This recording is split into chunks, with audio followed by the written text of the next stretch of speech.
Alors moi je participe à cette CAPA parce que je suis membre de Cap Droit en tant que coprésidente de l'association de l'ACS Cap Droit, c'est l'association de communication et de soutien, de coordination et de soutien à la démarche. Donc dans ce cadre-là, j'ai connu Cap Droit lors de colloques,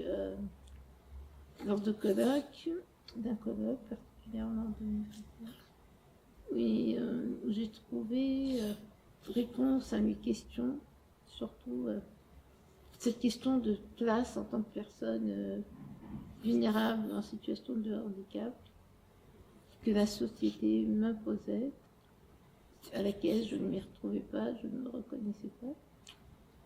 Donc j'ai voulu intégrer cette démarche de recherche parce que justement je trouvais que essayer de trouver des réponses par le biais de la sociologie, de l'anthropologie, de la philosophie était un moyen de pouvoir comprendre pourquoi à notre époque la vulnérabilité, la compensation était proposée de la manière dont les personnes le vivent, c'est-à-dire avec difficulté et manque de moyens. Donc ce qui amène à des dépendances familiales ou professionnelles qui ne permettent pas le droit d'agir aux personnes en situation de vulnérabilité, pour être très large, dans l'éventail des handicaps. Donc voilà, moi j'ai proposé une intervention dans un atelier sur la place, justement, l'interaction entre les différents accompagnements, qu'ils soient familiales, professionnels ou amicales, et je donnais mon point de vue, qui est toujours cette question de place dans la famille, lors d'un diagnostic, on annonce aux parents que l'enfant va pas l'enfant. L'adolescent a une maladie qui va l'handicaper au fil des années, alors, énormément handicapé dans les années à venir. Donc le questionnement des parents qui se projetaient sur un avenir beaucoup plus radieux que celui qu'on leur présente, donc la place qui n'est plus la même place à leurs yeux, qui devient plutôt une place où je serais protégée et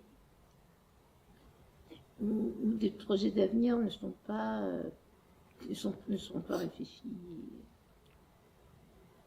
Voilà, après la place auprès des professionnels dans l'accompagnement, qui est parfois une place non pas de sujet mais plutôt d'objet, où on est noyé dans un collectif, surtout quand on est en établissement. Donc voilà, cette place aussi que j'ai refusée. Et d'où le choix de vivre à domicile. Lui est toujours confronté à des accompagnements qui étaient parfois précaires, par le manque de moyens dans un premier temps, mais aussi par une représentation de l'aide et de l'accompagnement qui ne correspondait pas à mes attentes. Il y a eu toujours cette aide face à quelqu'un en incapacité physique, on le réduisait à une incapacité totale, donc de réflexion et de pouvoir faire des choix. Je vais ajouter que j'ai fait mes choix de vie et que mes choix de vie sont des choix qui n'ont pas été faciles à faire, parce que justement par le manque de moyens, ce qui signifie manque de professionnels qualifiés. Donc on se rabat sur forcément du professionnel non qualifié pour répondre à une attente, mais qui ne correspond pas forcément aux besoins. Donc je parle de manière générale. Bien évidemment qu'il y a quand même des professionnels compétents, hein, mais qui sont plus rares qui sont rares en tout cas. Et donc mes choix de vie ont été de choix d'intégrer une société humaine, même si ma place n'était pas forcément pensée pour être dans cette société, notamment dans le travail, dans le travail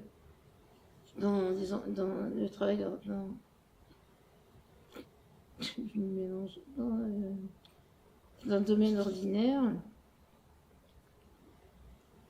le choix de vouloir être maman aussi, il n'a pas été sans mal pas dans le choix ni dans la conception, c'est pas ça, mais plutôt dans le regard de l'autre. Éduquer un enfant en le protégeant des a priori des autres et protéger surtout de la bêtise humaine. Donc ça a été, il fallait le réfléchir et le protéger de ça et en même temps l'éduquer avec ça, quoi, qui se prépare et en tout cas l'armer à ça. Ça c'était important. Donc voilà, voilà, je mène la vie que je choisis. C'est pas simple, parce que c'est passe son temps à jongler, à jongler sur les possibilités des accompagnants, des moyens qui ne sont pas forcément là tout le temps.